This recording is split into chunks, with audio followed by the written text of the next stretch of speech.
लोग straight line में exercise 10.3 के क्वेश्चन सॉल्व कर रहे थे और 10.3 के क्वेश्चन हमने कहाँ तक सॉल्व कर लिए थे। लास्ट क्लास में हमने शायद जो क्वेश्चन सॉल्व किया था उसमें दो लाइन गिवन थी, दोनों लाइन के बीच का एंगल फाइंड करने वाला क्वेश्चन सीखा था। उसके बाद और भी क्वेश्चन सीखे थे, क्वेश्चन नंबर 11 तक सॉल्व हो गए। क्वेश्चन नंबर हमें 12 सॉल्व 12 देखिए, two lines passing through the point. दो लाइन है जो एक पॉइंट से पास हो रही, मतलब ऐसी 2,3 से, ठीक है ना। Intersect each other at the angle of 60 degree. दोनों लाइन जिस पॉइंट पर पास हो रहे हैं 2,3, जिस पॉइंट पर इंटरसेक्ट कर रही हैं वो दोनों लाइन एक दूसरे के साथ each other at an angle of 60 degree. तो दोनों एक दूसरे के साथ एंगल 60 डिग्री, ठीक है। अब इसके बाद क्या है, if the slope of one line is 2, एक लाइन का स्लोप हमें गिवन है m1 इक्वल टू 2। हमारी बात फिर से समझो, दो लाइन है जो कि 2,3 से पास हो रही है, जिसमें से एक लाइन का स्लोप m1 हमें गिवन है, दूसरी लाइन का इक्वेशन फाइंड करना है।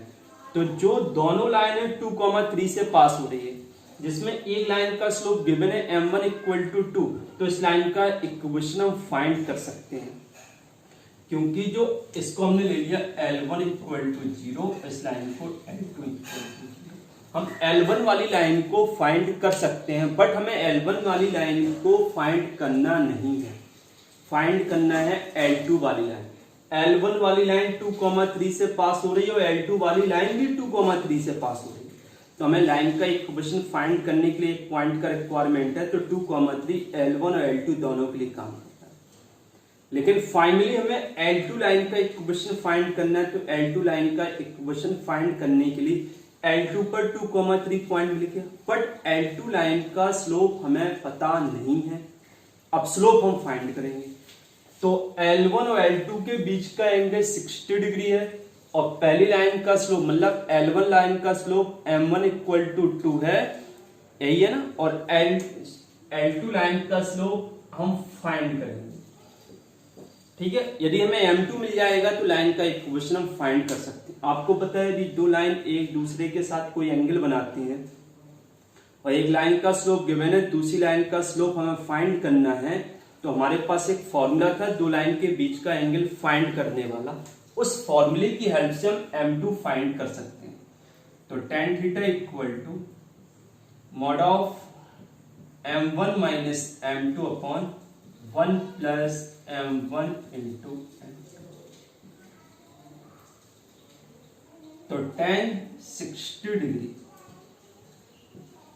इक्वल टू m1 की वैल्यू कितनी है 2, m2 हमें फाइंड करना है, इधर 1 प्लस 2 इंटू m।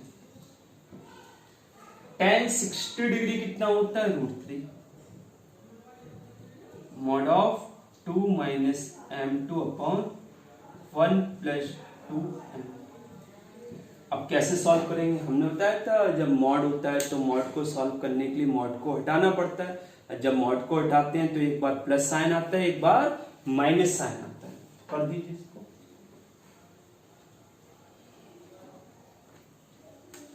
तो 2 minus m2 upon 1 plus 2m2 equal to √3। Cross multiply करो,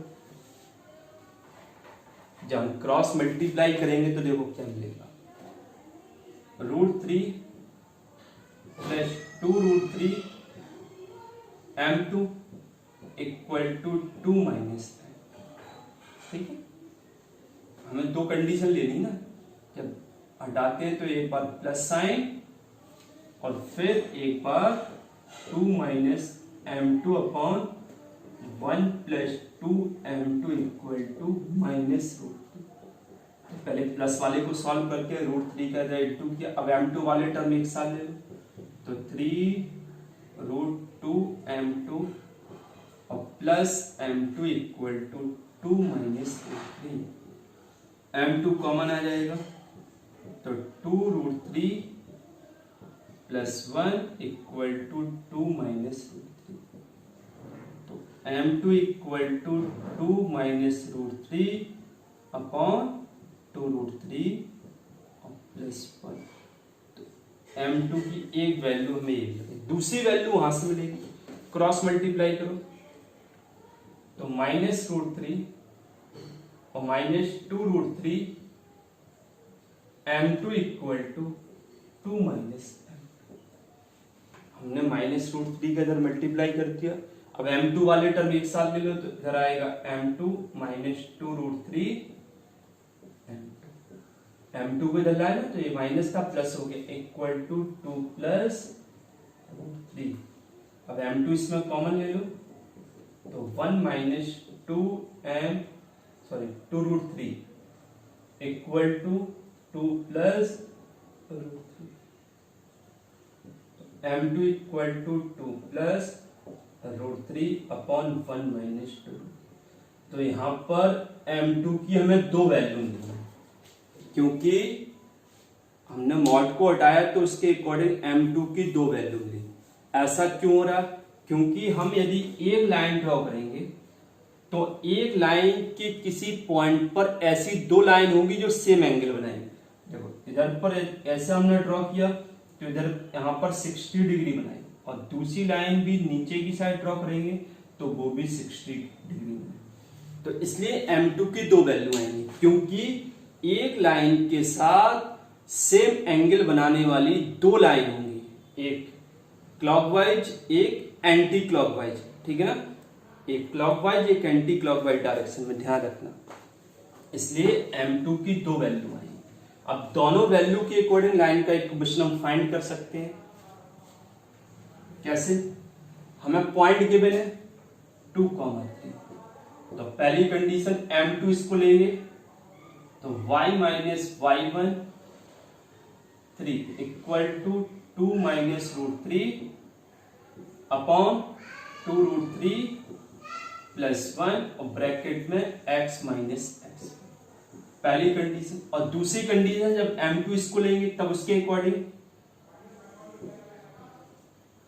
y minus y1 equal to 2 plus root 3 upon 1 minus 2 root 3 और ब्रैकेट में x माइनस। इस तरीके से हम आंसर निकालेंगे, दो लाइन के इक्वेशन हमें फाइंड होगी। इसमें आगे देखिए, find the equation of the line, find the equation of right bisector of the line segment joining the points 3, 4। ये आगे अच्छे समझ में, ठीक है। आगे अब इसे थोड़ी सॉल्व कर लेना आप लोग क्रॉस मल्टीप्लाई करके।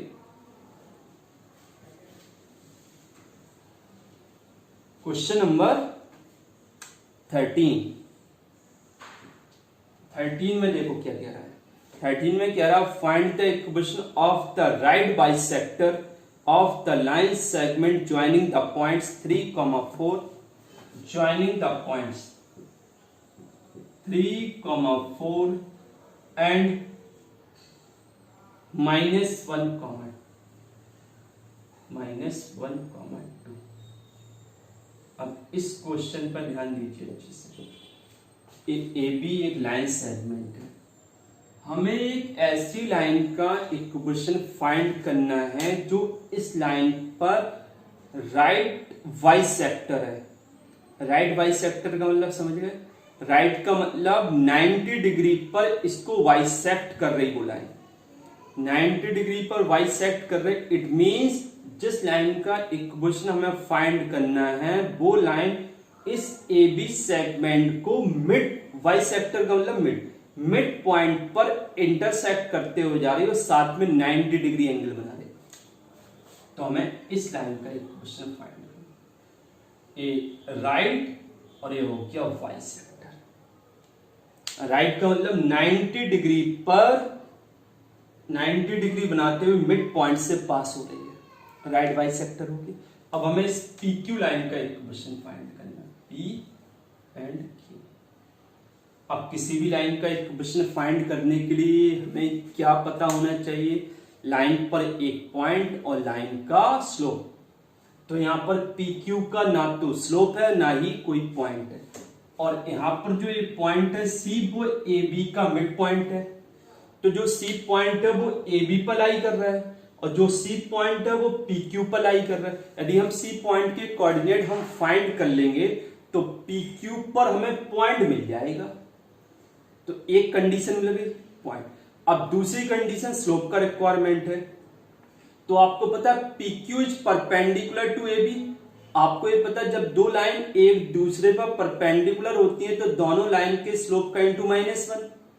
तो ए बी का स्लोप हम फाइंड कर सकते हैं। तो ए बी का स्लोप m1 मिल जाएगा, पी क्यू का स्लोप m2 कंसीडर कर लेंगे हम। तो m1 into m2 equal to -1 करेंगे, m1 तो हमें मिल गया और m1 इंटू m2 की हेल्प से m2 मिल जाएगा। तो हमें पी क्यू लाइन का स्लोप भी मिल जाएगा। दोनों चीजें मिल गई, फिर पी क्यू लाइन का इक्वेशन हम फाइंड कर सकते। सबसे पहला काम है सी पॉइंट के कोऑर्डिनेट फाइंड करना। C is the mid point of A B. तो C equal to x1 plus x2 upon 2 y1 plus y2 upon 2। तो c इक्वल टू x1 कितना है इसमें 3 -1 अपॉन 2 y1 कितना है 4 plus 2 x -1 upon 2 4 plus 2 upon 2। तो c equal to कितना आएगा 3 -1 अपॉन 2। तो 3 में से 1 माइनस करो 2, इधर 1 आ जाएगा, इधर 3।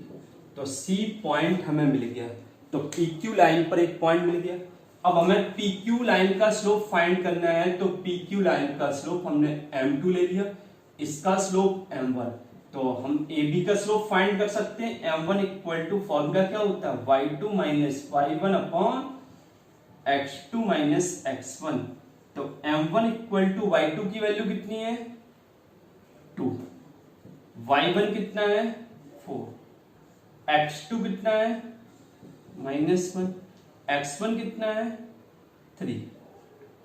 तो m1 कितना है y2 minus y1 2 minus 4, x2 minus x1 -1 -3।